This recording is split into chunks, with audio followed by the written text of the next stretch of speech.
नमस्कार मित्रांनो, मी कार्तिक तुमचं कार्तिकी आहे मराठी चॅनलमध्ये मनापासून स्वागत करतो. तर मित्रांनो, आजपासून आपण सुरू करणार आहोत पायथन सिरीज. तर या सिरीजमध्ये तुम्ही काय काय शिकाल, तर या सिरीजमध्ये तुम्ही पायथन बेसिकपासून खूप ॲडव्हान्स लेवलपर्यंत शिकणार आहात. आपण पायथन बेसिकपासून शिकणार आहे. तुम्हाला पायथन कोडिंग काहीही येत नसू दे, आजपासून जर तुम्ही ही सिरीज सुरू केलात तर काही दिवसात तुम्हाला पायथन कोड स्वतःहून चांगल्या प्रकारे लिहिता येईल. आणि त्यानंतर आपण ॲडव्हान्स गोष्टी शिकतच जाणार आहोत. तर खूप वेळ न घालवता आपण या व्हिडिओला सुरुवात करूया. मित्रांनो, आता आपण पायथन शिकायला सुरुवात करणार आहोत. तर पायथनबद्दल आपण स्टेप बाय स्टेप गोष्टी बघत जाऊया. आजचा पूर्ण व्हिडिओ हा पायथनच्या बेसिक्सबद्दल असणार आहे, की प्रोग्रामिंगपासून आपण सुरू करणार आहोत ते पायथनचे फीचर्सपर्यंत. तर बघूया वन बाय वन. ओके, तर पहिली स्लाईड आहे, व्हॉट इज प्रोग्रामिंग. तर प्रोग्रामिंग म्हणजे काय? पायथन शिकण्याच्या आधी आपल्याला काही गोष्टी समजायला पाहिजेत, त्या आपण समजून घेऊयात. त्यासाठी पहिली गोष्ट आहे, व्हॉट इज प्रोग्रामिंग. तर programming is the process of giving instruction to a computer to perform specific task. खूपच सिंपल डेफिनेशन आहे आणि यावरून तुम्हाला प्रोग्रामिंग म्हणजे काय समजलं असेल सुद्धा. खूपच इझी डेफिनेशन आहे.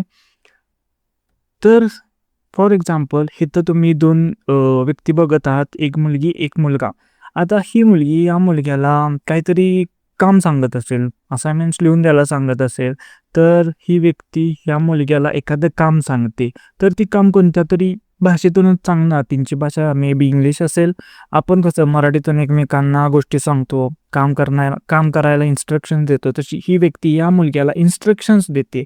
ती ज्या भाषेतून इन्स्ट्रक्शन देते त्याला, म्हणजे ती त्याला काम करण्यासाठी एक प्रकारे इन्स्ट्रक्शन देते, स्पेसिफिक टास्क कंप्लीट करण्यासाठी त्याला सांगते. तर त्याच गोष्टीला आपण कॉम्प्युटरच्या भाषेत प्रोग्रामिंग म्हणतो. फक्त इथंच विषय असा आहे की आपण कॉम्प्युटरला सांगतो एखादं काम कंप्लीट करण्यासाठी, एखादं टास्क कंप्लीट करण्यासाठी ज्या इन्स्ट्रक्शन देतो त्यालाच आपण इथं प्रोग्रामिंग असे म्हणतो.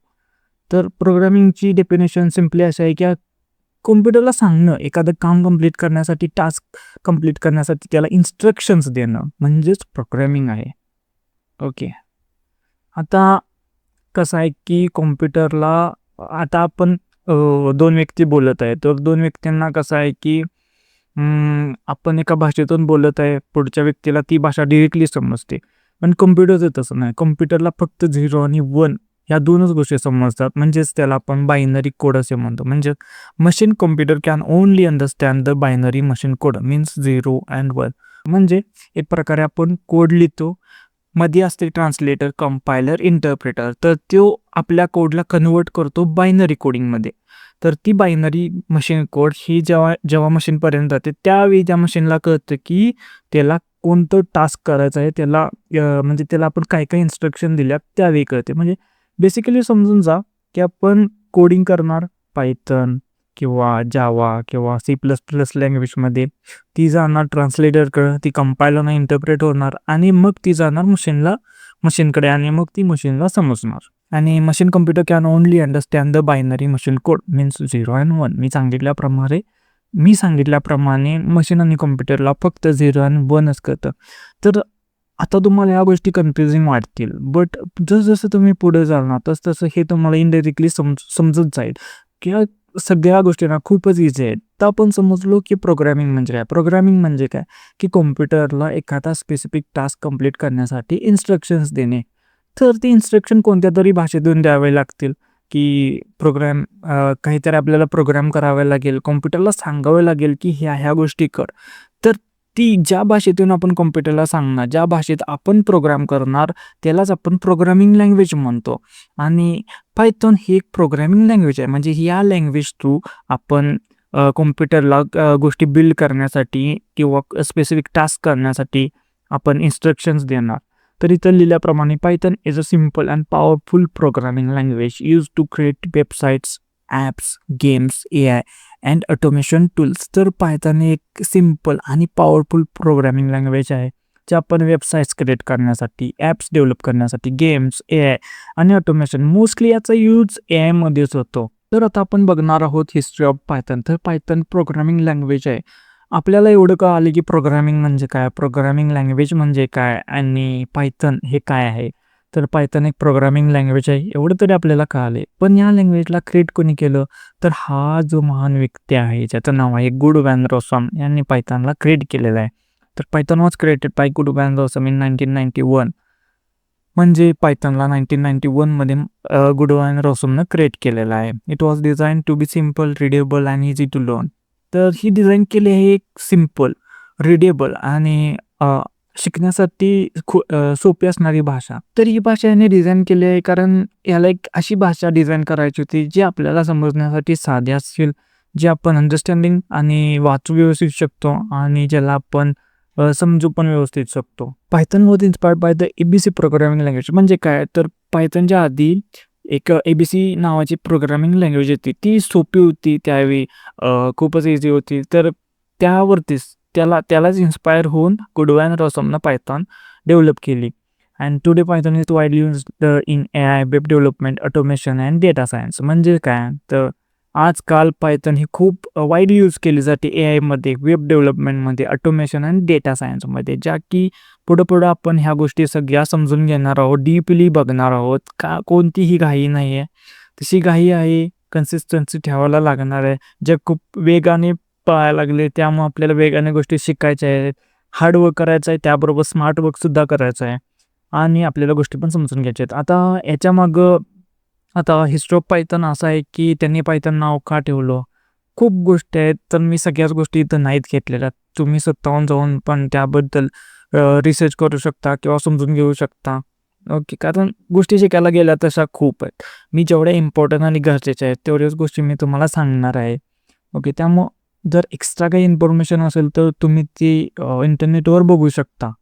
नेक्स्ट जाऊया आपण.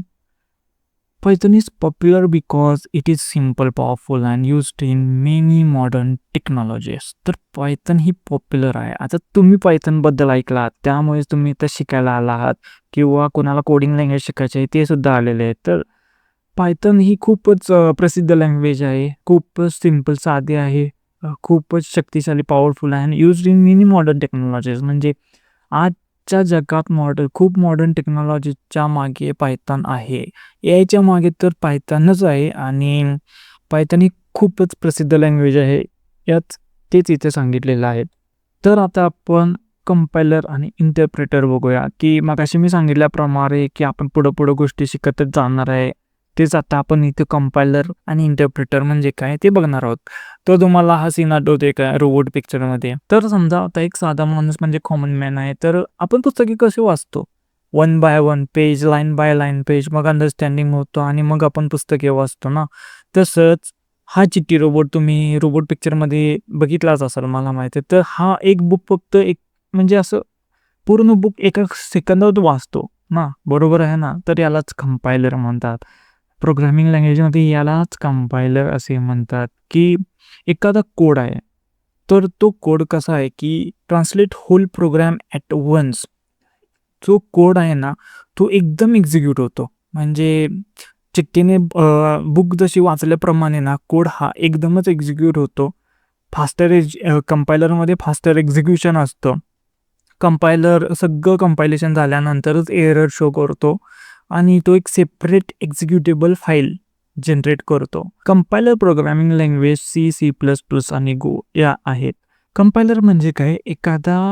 समजा एक 1 पेज आहे, तिथं मल्टिपल लाईन्स ऑफ कोड आहे, तर ती पूर्ण 1 पेज एकदमच एक्झिक्यूट होणार. तो सगळा कोड एकत्र एक्झिक्यूट होणार. त्याच्यानंतर तो कंपाईल पूर्ण झाल्यानंतर एरर शो करणार. त्याच्यानंतर ते एक्झिक्युटेबल फाईल एक वेगळी तयार करणार. अशी ज्या सगळ्या गोष्टी आहेत ज्या आपण कंपायलरमध्ये बघतो. आता कंपायलर्स बरोबरच अजून एक गोष्ट आहे, ती म्हणजे इंटरप्रेटर. मगाशी सांगितल्याप्रमाणे चिट्टी हा एक रोबोट आहे जो एक बुक म्हणजे एका स्लाइसमध्ये रीड करू शकतो. पण एक कॉमन मॅन एखादं बुक कसं रीड करणार? 1 by 1 page, 1 by 1 line, 1 by 1. Okay, तो इंटरप्रेटर तेच काम करतो. हे तर तुम्ही समजलं असालच, की इंटरप्रेटर काय काम करतो? Translate code line by line. म्हणजे कोडला ट्रान्सलेट करतो लाईन बाय लाईन, एक्झिक्यूट करतो लाईन बाय लाईन. त्यामुळे याचं स्पीड स्लो असतं आणि कंपायलरचं स्पीड फास्ट असतं. Show errors line by line म्हणजे लाईन बाय लाईन एक्झिक्यूट झाल्यामुळे ज्या लाईनला एरर आहे ना, त्या लाईन नंतर एक्झिक्यूट झाल्यानंतर लगेच तो एरर शो करतो. पण कंपायलरमध्ये कसं होतं, की सगळा कोड आधी रन होतो, त्यानंतर तो एरर शो करतो. बट इंटरप्रेटरमध्ये कसं असतं, लाईन बाय लाईन ते एरर शो करत जातं. Does not create executable file. इंटरप्रेटरमध्ये एक्झिक्युटेबल फाईल क्रिएट होत नाही, तर कंपायलरमध्ये एक्झिक्युटेबल फाईल क्रिएट होते. आणि रन्स ड्युरिंग इंटरप्रिटेशन. आणि पायथन लँग्वेज ही इंटरप्रेटर लँग्वेज आहे. तर यासाठी आपल्याला कंपायलर आणि इंटरप्रेटर समजून घेणं गरजेचं आहे. खूपच सोपी गोष्ट आहे, काय एवढी अवघड गोष्ट नाही. जर तुम्हाला समजलं नसेल तर हा व्हिडिओ सारखा बघा, किंवा ChatGPTला जाऊन सांगा की कंपायलर्सबद्दल मला एक्सप्लेन कर. एवढ्या इझी भाषेमध्ये एक्सप्लेन कर की तू एका छोट्याशा मुलाला एक्सप्लेन करत आहेस असं समज. आणि कंपायलर आणि इंटरप्रेटर काय आहे ते मला एक्सप्लेन कर. कंपायलर आणि interpreter translate whole program at once. म्हणजे कंपायलर एक प्रकारे सगळाच प्रोग्राम ट्रान्सलेट करतो. म्हणजे एक पेजचा प्रोग्राम आहे ज्याच्यात मल्टिपल लाईन्स आहेत, तर तो एक पेजचा प्रोग्राम कंपायलर एकत्र म्हणजे एकदमच रन करतो. Interpreter line by line run करतो. एवढंच आहे. इकडे फास्ट एक्झिक्युशन का होतं, कारण एकदम रन झाल्यामुळं पूर्ण कोड एकत्र एक्झिक्यूट झाल्यामुळं. आणि इंटरप्रेटर स्लो का होतो, कारण लाईन बाय लाईन एक्झिक्यूट होतो. इकडे एरर कधी शो होतात, ज्यावेळी सगळा प्रोग्राम रन होतो त्यावेळी लास्टला एरर शो होणार. आणि इकडे इंटरप्रेटरला लाईन बाय लाईन जसा प्रोग्राम रन होईल तसं एरर शो होत जाणार. इकडे एक्झिक्युटेबल फाईल क्रिएट होते कंपायलरमध्ये, इंटरप्रेटरमध्ये क्रिएट होत नाही. सिम्पल. आणि कंपायलरच्या लँग्वेज कोणत्या तर कंपायलर बेस्ड लँग्वेज आहेत C++, गो. इंटरप्रेटर बेस्ड लँग्वेज कोणकोणते तर पायथन इंटरप्रेस बेस्ड लँग्वेज आहे पायथन, जावास्क्रिप्ट, रुबी. तर पायथन जशी लँग्वेज आहे तशाच ह्या C++, गो लँग्वेज आहेत. Python, JavaScript, ruby multiple language programming languages आहेत. आता एक गोष्ट तुम्ही इथं फक्त समजून घ्या की OOP, POP म्हणजे हे आपण पुढे जाऊन डीपमध्ये समजून घेणार आहे. फक्त इथे एवढी गोष्ट समजून घ्या की Python supports both object oriented programming पण आहे आणि प्रोसिजर ओरिएंटेड प्रोग्रामिंग पण आहे. आता मी खूपशा व्हिडिओमध्ये असं बघितलंय की पायथनला ती फक्त म्हणतात की ऑब्जेक्ट ओरिएंटेड प्रोग्रामिंग लँग्वेज आहे पायथन दोन्हीलाही सपोर्ट करते, ऑब्जेक्ट ओरिएंटेड प्रोग्रामिंग आणि प्रोसिजर ओरिएंटेड प्रोग्रामिंग सुद्धा. आता काही कॉलेजेसमध्ये किंवा खूप ठिकाणी मी असं व्हिडिओजमध्ये सुद्धा बघितलं की पायथन ही ऑब्जेक्ट ओरिएंटेड प्रोग्रामिंग आहे. तर हे बरोबर वाक्य आहे की ही बरोबर गोष्ट आहे की पायथन दोन्हीलाही सपोर्ट करते. आता OOP आणि POP काय आहे, तर POPची काय आपल्याला गरज नाही आहे एवढी समजून घ्यायची. पण OOP पूर्ण एक चॅप्टरच आहे, एक पूर्ण टॉपिकच आहे. खूप मोठी OOP खूप मोठी गोष्ट आहे जी आपण पुढे जाऊन शिकणार आहोत. त्यामुळे फक्त आता एवढंच समजून घ्या, पायथन सपोर्ट्स बोथ. सिम्पल. तर फीचर्स ऑफ पायथन म्हणजे पायथनचे फीचर्स कोणकोणते आहेत, आधी पण आपण या गोष्टी समजून घेतल्या आहेत. एवढ्या गोष्टी समजून घ्या की एखादी गोष्ट जर तुम्हाला नाही समजली तर पुढे इनडायरेक्टली तुम्हाला गोष्ट समजत जाते. हेच मी तुम्हाला सांगत होतो. जर मागं तुम्हाला गोष्ट समजली नसेल पायथनबद्दल तर आत्ता तुम्ही परत त्या गोष्टीतून जाणार आहात. Easy to learn and use. आपण मागं पण बघितलेली सिम्पल आहे. तर या गोष्टी आपल्याला इनडायरेक्टली सुद्धा भरपूर समजून जातात. मी तुम्हाला पुढं जाईल तसं नोट्स कशा तयार करायच्या, नोट्स कशा रेडी करायच्या. आपल्याला पेन आणि बुक घ्यायची आजकाल गरज नाही आहे, जरासुद्धा नाही आहे. तर आपण नोशन नावाचा ॲप तुम्हाला माहीत असेल maybe not, but Notion is a good app for taking notes. I also use Notion and features of Python आपण आता बघूया. Easy to learn and use. खूपच सिम्पल आहे, म्हणजे इझी आहे अंडरस्टँडिंग करण्यासाठी आणि यूज करण्यासाठी. सिम्पल आहे. तसंच पायथन ही सिम्पल आहे आणि रिडेबल सिंटॅक्स. म्हणजे पायथनचा सिंटॅक्स खूप इझी आहे रीड करण्यासाठी. म्हणजे आपण पायथन ज्या प्रकारे कोड करणार आहोत ते खूपच इझी प्रकारे करणार आहोत. जसं की आपण एक इंग्लिश भाषेतच कोड करावं समजा, म्हणजे इंग्लिश लँग्वेजेसमध्येच कोड करावले असं समजा. तर रिडेबल सिंटॅक्स आहे, खूपच इझी आहे. इंटरप्रेटेड लँग्वेज आत्ताच आपण बघितलं की इंटरप्रेटर काय असतं, तर इंटरप्रेटेड बेस्ड लँग्वेज आहे. लार्ज स्टँडर्ड लायब्ररी म्हणजे काय, तर आपण जसं पुढे जाणार आहोत ना तसं तुम्ही लायब्ररीज काय असतात हे समजून घ्याल डिटेलमध्ये. हाय प्रोडक्टिव्हिटी म्हणजे प्रोडक्टिव्हिटी. आता सिम्पल लँग्वेज आहे म्हणजे आपण ह्याचा यूज करून गोष्टी बिल्ड करणार, खूप चांगल्या गोष्टी क्रिएट करणार. तर प्रोडक्टिव्ह तर असणारच ऑब्व्हियसली, त्यामुळेच आपण याला यूज करतो. आता ॲप्लिकेशन्स ऑफ पायथन. आतापर्यंत तुम्ही फीचर्स ऑफ पायथन आणि ॲप्लिकेशन्स ऑफ पायथन खूप वेळा बघितला. जसे की ॲप्लिकेशन ऑफ पायथन म्हणजे काय? Web development. कधी-कधी कसं होतं की पायथॉनला पायथॉन म्हणायचं, पायथन म्हणायचं. कधी-कधी चुकून माझ्याकडनं पायथॉन अजून पण निघून जाते. त्याला पायथन म्हणायचं असते. बट पायथॉन असं निघून जाते. आता काय करावं? हळू-हळू ती माणसं बिल्ड होईल पायथन. तर आपण त्याला अ, अ, म्हणजे पायथनला प्रोनाउन्सिएशन पायथनच आहे. Okay. Applications of Python. Web डेव्हलपमेंटसाठी आपण यूज करतो. आर्टिफिशियल इंटेलिजन्सी म्हणजे AI अँड मशीन लर्निंग म्हणजे ML. ह्या गोष्टी आपण पुढे जसं जाईल डीपमध्ये समजत घेत जाऊया. डेटा सायन्स, डेटा ॲनालिसिस ह्या फील्ड आहेत. त्यासाठी आपण पायथनचा यूज करतो. ऑटोमेशन अँड स्क्रिप्टिंग यासाठी पण करतो. ऑटोमेशनसाठी अँड स्क्रिप्टिंगसाठी. आता ह्या गोष्टी पुढं याच्यावरती सगळे चॅप्टर्सच आहेत. त्यामुळं जसं पुढे जाईल तसं आपण याला डीपमध्ये समजून घेत जाऊया. Desktop applications development. कॉम्प्युटरचे जे ॲप्लिकेशन्स असतात ते डेव्हलप करण्यासाठी IoT इंटरनेट ऑफ थिंग्स. आता तुम्ही जर फायनल इयर स्टुडंट असाल तर तुम्हाला IoT नक्कीच माहीत असणार. कारण IoT बेस्ड खूप जण प्रोजेक्ट्स क्रिएट करतात. त्यामागे सुद्धा पायथनचा यूज होतो. ओके. तर आपण आता पायथनचं बेसिक बघितलं आहे. जसं की प्रोग्रॅमिंग काय असतं? प्रोग्रॅमिंग लँग्वेज काय आहे? पायथन काय आहे? कंपायलर, इंटरप्रिटर काय आहेत? त्याचे फीचर्स काय आहेत? आणि त्याचे ॲप्लिकेशन्स काय आहेत? तर आजच्या व्हिडिओमध्ये आपण एवढंच बघणार होतो, एवढंच बघितलेलं आहे. तर मला आता तुम्हाला एवढंच सांगायचं आहे की व्हिडिओ तुम्ही बघितला असाल. तुम्हाला गोष्टी खूप समजल्या नसतील. मला हेच माहिती आहे की तुम्हाला समजल्या असतील असं मी म्हणूच शकत नाही. कारण ह्या गोष्टी तुम्हाला कोणीच सांगत नाही की रिॲलिटी काय. सगळ्यांना वाटते एक व्हिडिओ बघितला, चला समजून घेतलं. एक व्हिडिओ बघितला, समजून घेतलं. तर नाही. तर अशा गोष्टी वर्क नाहीत करत. तुम्हाला एखादी कन्सेप्ट समजून घ्यायची असेल तर ती तुम्हाला मल्टिपल टाईम त्याची अंडरस्टँडिंग करून घ्यावी लागते. जोपर्यंत तुम्हाला परफेक्टली समजत नाही. जोपर्यंत तुम्हाला असं असते की पूर्णपणे ती गोष्ट समजून जात नाही ना, तोपर्यंत तुम्हाला ती अंडरस्टँड करत घ्यावी लागते. ओके. समजा आता तुम्ही माझा व्हिडिओ बघितला आहात, तर हा व्हिडिओ फ्यू मिनिट्सचा तयार होईल. ओके. हा व्हिडिओ तुम्ही एकदम बघितला, तुम्हाला थोड्या गोष्टी समजल्या, सगळ्या गोष्टी नाहीत समजणार. तुम्हाला हा व्हिडिओ रिपीट बघायला पाहिजे. तर रिपीटसुद्धा थोड्या गोष्टी नाहीत समजल्या तर तुम्हाला अजून एकदा बघायला पाहिजे. जोपर्यंत समजत नाही तोपर्यंत ती कन्सेप्ट तुम्हाला बघितलीच पाहिजे. समजा तुम्हाला इथून एखादी कन्सेप्ट कळली, कंपायलर, इंटरप्रिटर. माझ्याकडून तुम्हाला समजतच नाही मी सांगितले. तर ChatGPTला विचारा, इझी लँग्वेजमध्ये मला सांग. तुम्ही नोट्स बघा त्याच्या ऑनलाईन. जेमिनायला विचारू शकता. तुम्ही त्याच्याबद्दल एखादा दुसरा व्हिडिओ पण बघू शकता त्या टॉपिकशी रिलेटेड.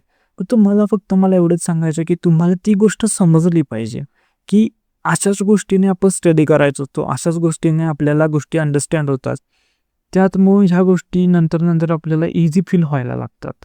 हे मेन रिझन आहे की एखादा व्हिडिओ तुम्ही बघायला रेडी आहात. तुम्ही एखादा व्हिडिओ एका वेळेत बघून काढला आणि तुम्हाला सगळ्याच गोष्टी समजतील असं अजिबात नाही. हे सगळ्यात मोठं मिथ आहे. तुम्हाला एखादी गोष्ट रिपिटेटिव्ह बघावी लागेल, अंडरस्टँडिंग करून घ्यावी लागेल. जोपर्यंत तुम्हाला परफेक्टली अंडरस्टँडिंग नाही होत. तर आपल्याला या वाक्यामागे हेच सांगायचं आहे की जिंकायचं आहे आपल्याला. फक्त जिंकायचं आहे आपल्याला म्हणून नाही चालणार. त्यासाठी आपल्याला वर्क करावे लागेल, कन्सिस्टंट राहावं लागेल आणि मेहनत घ्यावी लागेल. बट यासाठी कसं आहे माहीत आहे, पायथनमध्ये जर तुम्ही सुरुवातीलाच थोडी मेहनत घेतला तर पुढं इतक्या गोष्टी इझी होत जातात ना की खूपच इझी होतात. की सुरुवातीला तुम्हाला एक प्रोग्रामिंग लँग्वेज शिकायची आहे, नंतर सगळ्या लायब्ररीजच आहे. तुम्हाला फक्त फंडामेंटल शिकत जायचं आहे.